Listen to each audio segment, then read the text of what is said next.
아침 방문을 찾아오신 여러분을 환영합니다. 오늘도 아침 예배 말씀으로 믿음과 위로의 시간을 갖게 되길 바랍니다. 다 함께 기도하시겠습니다. 하늘에 계신 저희들의 아버지, 말씀을 듣는 저희들의 마음을 부드럽게 해주셔서 말씀 속에 들려주시는 성령의 음성에 굴복할 수 있도록 인도하여 주시옵소서. 더 이상 내 힘으로 하는 신앙, 내 스스로 열매를 만들어 보려고 하는 신앙이 아니라 하나님께서 우리를 위하여 말없이 탄식으로 그 기도하시는 또 그 주님의 뜻이 우리의 삶 가운데 이루어지게 되기를 간절히 바라옵니다. 주여, 오늘도 목사님을 통해서 말씀이 선포되어질 때 그 말씀을 있는 그대로 받아들일 수 있는 저희의 심령을 허락하여 주시옵소서. 예수님의 이름으로 간절히 기도드립니다. 아멘. 오늘의 제목은 굳은 마음을 경계함입니다. 말씀을 읽은 후에 목사님께서 권면해 주시겠습니다. 우리가 묵상할 본문 성경절은 시편 95편 7절입니다. 대저 저는 우리 하나님이시요 우리는 그의 기르시는 백성이며 그의 손의 양이라. 너희가 오늘날 그 음성을 듣기를 원하노라. 아멘. 이제 목사님 나오셔서 말씀 묵상 해주시겠습니다. 안녕하십니까? 하나님께서 오늘 우리에게 또 하루를 주셨습니다. 오늘 이 아침 말씀 묵상으로 성령께서 우리를 인도해 주시길 바랍니다. 오늘 제목은 굳은 마음을 경계함이죠. 성도 여러분, 우리는 양이고 하나님은 우리를 인도하시고 돌보시는 목자이십니다. 양들이 그 목자의 말과 음성을 만약 무시하면 어떻게 될까요? 목자 곁을 떠나게 되겠죠. 이리 때에 잡혀먹기도 하고 독초를 먹게 됩니다. 길을 잃어버릴 수가 있는 것입니다. 우리도 마찬가지입니다. 우리도 하나님께서 주시는 말씀과 성령의 음성을 거절하면은 길을 잃어버리게 되고 잘못된 꼴을 먹게 되고 이리가 와서 잡아먹을 수도 있는 것입니다. 그래서 하나님의 말씀과 성령의 음성을 거절하는 것을 이 성경은 굳은 마음, stony heart라고 합니다. 돌처럼 단단한 마음이라고 말하는 것이죠. 자, 오늘 본문 성경절 다시 한번 읽겠습니다. 시편 95편 7편입니다. 대저 저는 우리 하나님이시요 우리는 그의 기르시는 백성이며 그의 손의 양이라. 너희가 오늘날 그 음성 듣기를 원하노라. 양은 목자의 소리를 잘 들어야 됩니다. 왜 그렇죠? 왜냐하면 이 양은 천성적으로 고집이 세고 성질이 급한 동물입니다. 이 양은 목자 없이는 살 수 없는 아주 약한 동물인데 제멋대로 흩어지길 좋아합니다. 말을 듣지 않는 동물입니다. 그래서 양들 중에 길을 잃어버리는 양, 이리떼게 공격을 받아서 물려 죽는 양이 있고 또 여러 가지 길을 잃어버리는 어려운 양들이 나타나는 것입니다. 그래서 어떤 분이 양에 대해서 이런 시를 썼습니다. 그 끝이 낭떠러질지라도 양은 그 길을 끝까지 갑니다. 그것이 독풀일지라도 양은 자기가 원하면 먹습니다. 그 물이 썩었을지라도 양은 당장에 목마름만 면하면 된다고 생각합니다.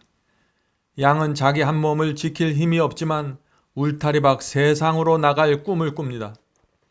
양은 동료 양들을 치받고서라도 내가 원하는 자리를 차지하려고 합니다. 우리는 다 양 같아서 각기 제 갈 길로 갔거늘. 이사야 53편 6절입니다. 본문 오늘 살펴보겠습니다. 어느 누구도 자신을 원수의 땅에 두지 않는다면. 자, 원수의 땅이 어디입니까? 우리 자신을 원수의 땅에 두지 않는다는 것, 이게 무슨 뜻입니까? 하나님의 말씀과 계명 밖으로 나가면 그것은 원수 땅입니다. 다시 말해서 그리스도 밖으로 나가는 사람들이 원수의 땅으로 들어가는 것입니다. 말씀 밖으로 나가는 사람들, 원수의 땅으로 들어가는 것입니다. 어느 누구도 자신을 원수의 땅에 두지 않는다면 하나님께서 주신 능력들을 세속이나 교만을 위한 일에 단 한 번도 쓰여질 수 없을 것이다. 죄는 반복될 때마다 저항력을 약화하며 눈을 멀게 하고 확신을 짓눌러 버린다. 성도 여러분, 양은 우리 안에 있는 것이, 울타리 안에 있는 것이 가장 안전한데 말씀과 계명이라는 이 울타리를 벗어나 버리면 원수의 땅으로 들어가는 것입니다. 울타리 밖에는 안전이 없습니다. 양은 너무나 약하기 때문에 울타리 밖으로 나가는 순간 완전히 무방비 상태가 되는 것입니다. 그래서 말씀과 계명이 무너진 삶을 살게 되죠. 그렇게 되면은 죄를 반복하게 되고 죄를 밀어내는 저항력이 사라지게 됩니다. 죄가 마음에 들어오면 어떤 현상이 일어날까요? 영적인 눈이 멀어지게 됩니다. 내가 그리스도 안에 있다는 확신을 잃어버리게 됩니다. 계속해서 읽어보죠. 주께서는 그것들이 제2의 성격이 되기 전에 잘못을 고칠 기회를 갖도록 우리에게 경고하고 권면하며 견책하신다. 자, 죄가 제2의 성격, 제가 제2의 나의 성격이 되기 전에 라는 말이 무슨 뜻인가요? 죄가 내 습관이 되기 전에 라는 말입니다. 죄가 나의 습관, 나의 한 일부가 되기 전에 고쳐야 한다고 목자이신 그리스도께서 말씀해 주시는 것입니다. 영적 눈이 멀게 되고 진리에 대한 확신을 잃어버리기 전에 원수의 땅에서 빠져나오도록 성령께서 우리 양심 속에 책망해 주시는 것입니다. 이것이 목자의 역할입니다. 계속 읽겠습니다. 우리가 교정받기를 거절한다면 하나님께서는 우리 자신의 행동 경향을 저지하기 위하여 개입하지 않으실 것이다. 이 말씀은 중요한 말씀이죠. 제가 여러 번 말씀드린 내용입니다. 하나님께서 당신의 양들이 올바른 길로 가라고, 독초를 먹지 말라고 사랑으로 견척해 주시고 호소하시는데, 위험을 알려주시는데, 그럼에도 불구하고 우리가 거절하면 어떻게 됩니까? 하나님께서 억지로 개입해서 붙잡아 주지 않으신다는 것입니다. 성도 여러분, 제가 여러 번 말씀드렸죠. 하나님께서는 우리 자유의지와 선택을 억지로 꺾지 않으십니다. 집 떠나는 당자를 억지로 붙잡지 않으십니다. 내가 진리가 무엇인지 알고 성령께서 내게 무엇을 말하는지 알매도 불구하고 내가 그것을 거절하고 내 갈 길을 택한다면 하나님께서 억지로 붙잡지 않는다는 것입니다. 물론 호소합니다. 돌아오라고 외치십니다. 그러나 억지로 강제하지 않는다는 것입니다. 성도 여러분, 그러므로 성령의 음성이 들려올 때, 주께서 주시는 빛이 내게 올 때 정신을 차려야 하는 것입니다. 그것이 그리스도 안에 남아있는 비결입니다. 계속 읽겠습니다. 거룩한 진리에 대하여 무신론자의 뻔뻔함이나 둔감한 무관심을 나타내는 사람은 그 자신이 뿌린 수학을 거둘 뿐이다. 많은 사람의 경험이 그러하였다. 그들은 한때 그들의 영혼을 감동시켰던 진리를 냉정한 무관심으로 듣는다. 그들은 진리에 대한 부주의와 무관심과 거절의 씨앗을 심었다. 그러므로 그것이 그들이 거둘 수학이다. 성도 여러분, 말씀의 씨를 마음에 뿌릴 때 그것을 받아들이는 태도가 굉장히 중요합니다. 하나님의 거룩한 말씀의 빛이 내게 왔을 때 그것을 무관심하고 냉정함으로 대하면 어떻게 될까요? 그렇게 대하는 나의 태도에 따라 결과가 생기는 것입니다. 부주의함과 무관심과 거절의 씨를 심으면 그런 결과들이 내 마음과 생애 속에 나타나는 것입니다. 어떤 분들은 처음 빛을 받았을 때 아주 흥분해서 열광적으로 감사하면서 그 진리를 받습니다. 그러나 진리대로 그 좁은 길을 끝까지 걸어가지 못합니다. 왜 그럴까요? 그 길 속에서 나타나는 여러 가지 시험과 유혹에 자꾸 굴복하게 되는 것이죠. 왜 자꾸 그런 문제가 생길까요? 진리의 씨를 내가 온 마음을 다해서 그것을 붙잡지 않기 때문입니다. 내가 온 마음을 다해서 진리의 씨를 내 마음속에 깊이 심지를 못하기 때문에 이런저런 물결이 오고 시험이 오고 유혹이 올 때 자꾸 휩쓸려가는 것입니다. 말씀을 건성으로 부주의하게 마음에 뿌리는 자들과 결국 동일한 길을 가게 된다는 것입니다. 그런 사람들에게 진리의 씨앗은 발화될 수 없는 것이죠. 성도 여러분, 말씀의 씨는 생명입니다. 내 속에 생명이 없으면은, 이 말씀이 없으면은 생명이 자랄 수 없는 것입니다. 소중한 마음으로 말씀을 품고 살아야 되는 것이죠. 계속 읽겠습니다. 얼음 같은 냉담함과 무쇠 같은 딱딱함과 바위처럼 완고하고 무감각한 성격, 이 모든 것이 그리스도인이라고 공언하는 많은 사람의 품성에서 발견된다. 여호와께서 바로의 마음을 강팍해 하신 것은 이런 과정을 통해서였다. 하나님께서는 모세의 입을 통하여 애굽 왕에게 말씀하셨으며 그에게 하나님의 능력의 가장 현저한 증거를 주셨다. 그러나 그 군주는 바로 왕은 회개하도록 이끌 빛을 완고하게 거절하였다. 하나님께서는 초인간적인 능력을 보내 반역하는 왕의 마음을 완고하게 하지 않으셨다. 많은 분들이 이런 질문을 합니다. 하나님께서 왜 바로의 마음을 완악하게 멸망시켰습니까? 라는 질문이죠. 출애굽기에 그런 말씀이 있죠. 출애굽기 4장 21절입니다. 여호와께서 모세에게 이르시되 내가 애굽으로 돌아가거든 내가 내 손에 준 이적을 바로 앞에서 다 행하라.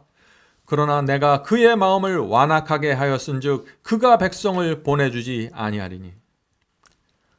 지금 이 말씀을 읽는 분들이 오해할 수 있을 정도의 그 표현이 나와 있죠.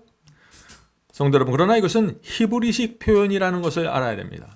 히브리식 표현을 한국 사람의 마인드에서 한국 사람의 마음으로 받아들이면 오해가 되는 것입니다. 여러분은 정말 하나님께서 바로의 마음을 강팍하게 만들어서 그를 지옥에 보내셨다고 믿으십니까? 그렇게 생각할 수 없죠. 바로 스스로 하나님의 말씀을 거절해서 완악하게 된 것입니다. 그래서 출애굽기 7장 13절에 이런 말씀이 있는 것입니다. 출애굽기 7장 13절입니다. 그러나 바로의 마음이 완악하여 바로 스스로의 마음이 완악해졌다는 것입니다. 바로의 마음이 완악하여 그들의 말을 듣지 아니하니 모세의 말을 아론의 말을 듣지 아니하니 여호와의 말씀과 같더라. 무슨 뜻인가요?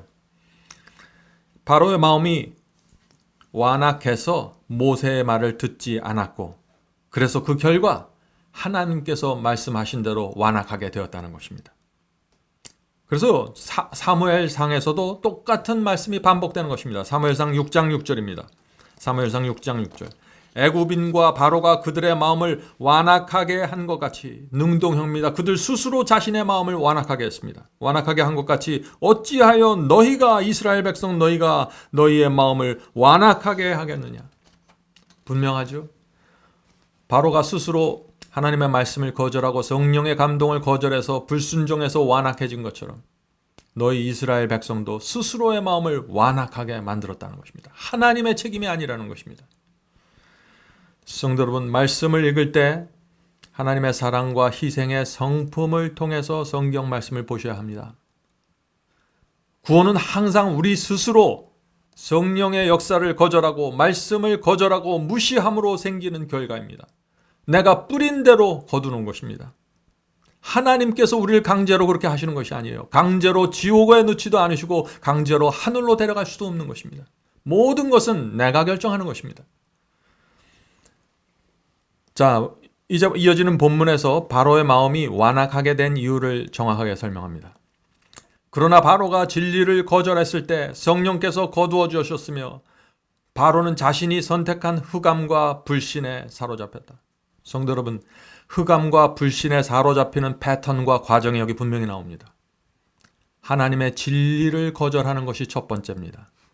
성령께서 거두어지는 것입니다. 마음에. 그럴 때 흑암과 불신 속에서 빠져버리는 것입니다. 많은 사람들이 이 과정 속에서 자기를 합리화하는 자기 합리화의 과정에 들어가는 것입니다. 내 자신을 합리화시키고 진리를 거절하고 성령을 거절하고 그리고 흑암과 불신 속에 들어간다는 것입니다.